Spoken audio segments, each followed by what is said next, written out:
Hello दोस्तों, स्वागत है आज के इस नए एपिसोड में।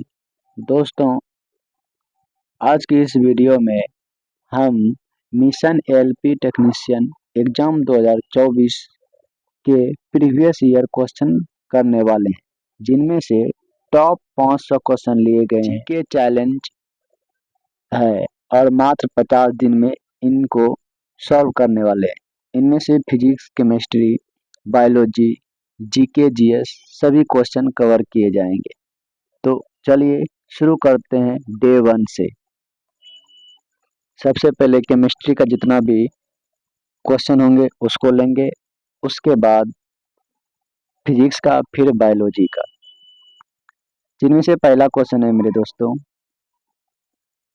निम्नलिखित में कौन सा लवण प्रकृति में अम्लीय होते हैं? कौन सा लवण प्राकृतिक में अम्लीय है?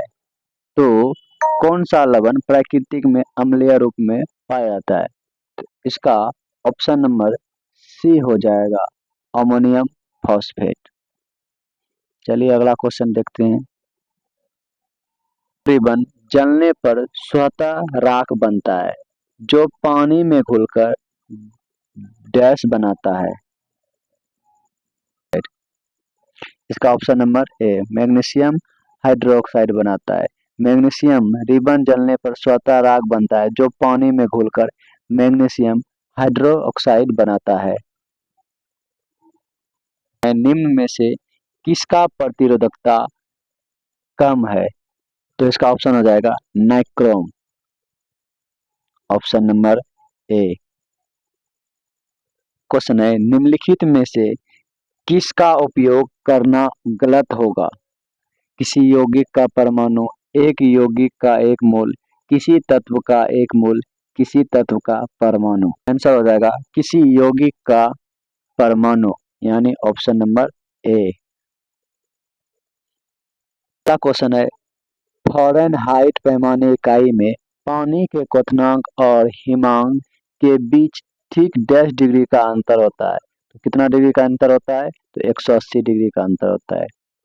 पानी के क्वथनांक और हिमांक बिंदु के बीच ठीक 180 डिग्री का अंतर होता है, यानी option number A. Option number 6, किसी एक सेल में समायोजित किए जा सकने वाले इलेक्ट्रॉन की अधिकतम संख्या किस पर निर्भर करती है? तो इसका ऑप्शन हो जाएगा 2n²। इसका क्या हो जाता है? 2n²। अगला क्वेश्चन है, एक आदर्श गैस का घनत्व डैश को आधा करके 2 गुना किया जा सकता है। तो इसका ऑप्शन हो जाएगा डी, निरपेक्ष ताप, यानी निरपेक्ष ताप को आधा करके 2 गुना किया जा सकता है गैस का घनत्व को। कार्बन का एक अपरूप नहीं है, तो इनमें से कौन कार्बन का एक अपरूप नहीं है? तो कार्बन डाइऑक्साइड कार्बन का एक अपरूप नहीं है। अधात्विक गुण डैश बढ़ता है, मैग्नीशियम से बेरियम तक, पोटेशियम से सीजियम तक, सोडियम से क्लोरीन तक, ऑक्सीजन से सेलेनियम तक। इसका ऑप्शन नंबर बी, सोडियम से क्लोरीन तक। अगला क्वेश्चन है, यदि हम धावन सोडा को थोड़ी सी हाइड्रोक्लोरिक अम्ल मिलाते हैं तो हम क्या देखेंगे?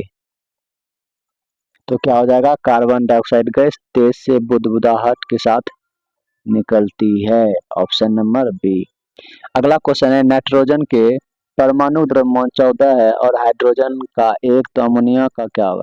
अमोनिया का सूत्र होता है NH3।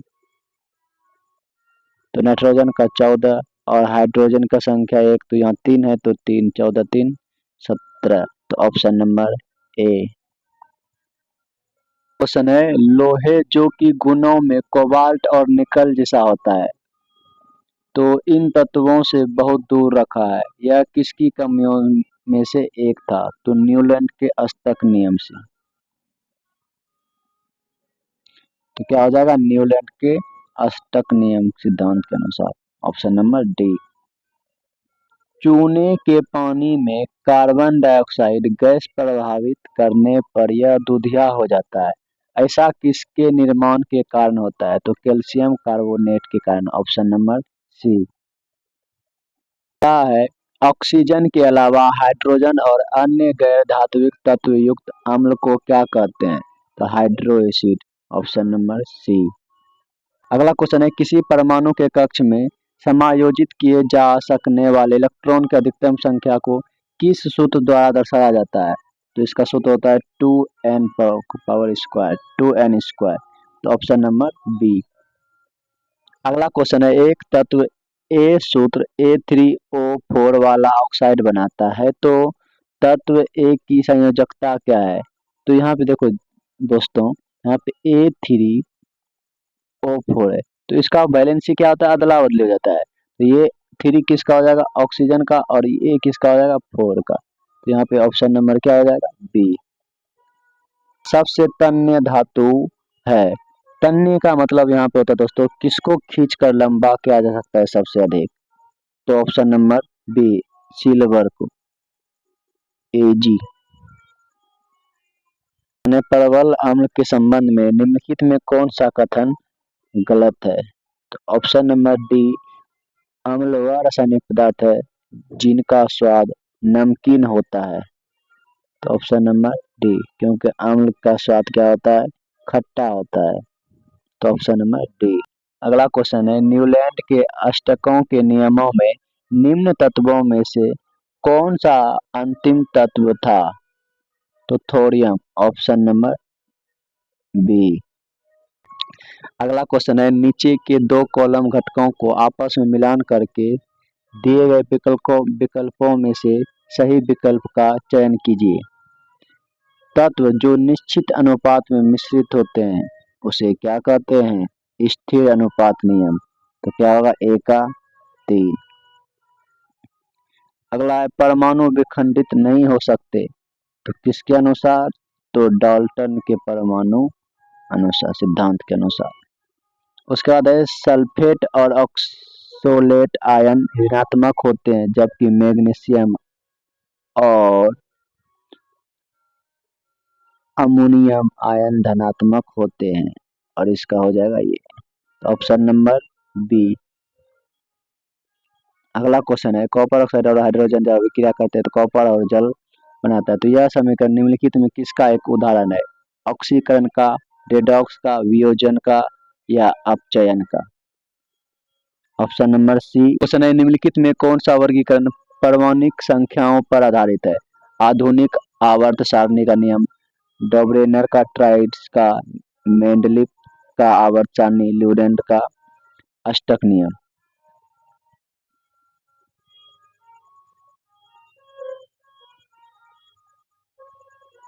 तो ऑप्शन नंबर ए, आधुनिक आवर्त सारणी के अनुसार। अगला क्वेश्चन है, कैल्शियम फॉस्फेट का आणविक सूत्र क्या होगा?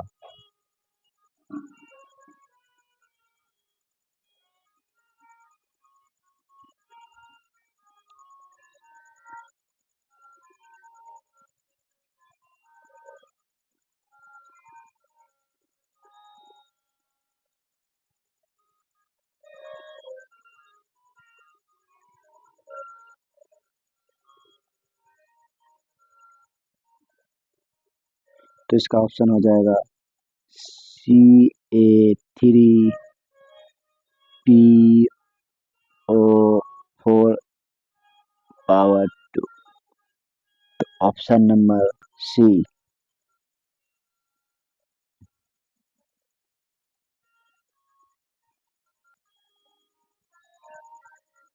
अगला क्वेश्चन है, एक तत्व के आइसोटोप का द्रव्यमान संख्या 298, यदि इसके नाभिक में 196 न्यूट्रॉन है तो इसके परमाणु संख्या क्या है?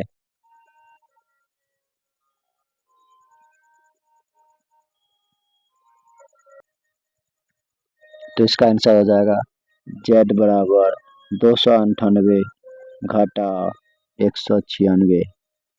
जब घटाएंगे इसमें तो क्या होगा? 102। तो ऑप्शन नंबर सी।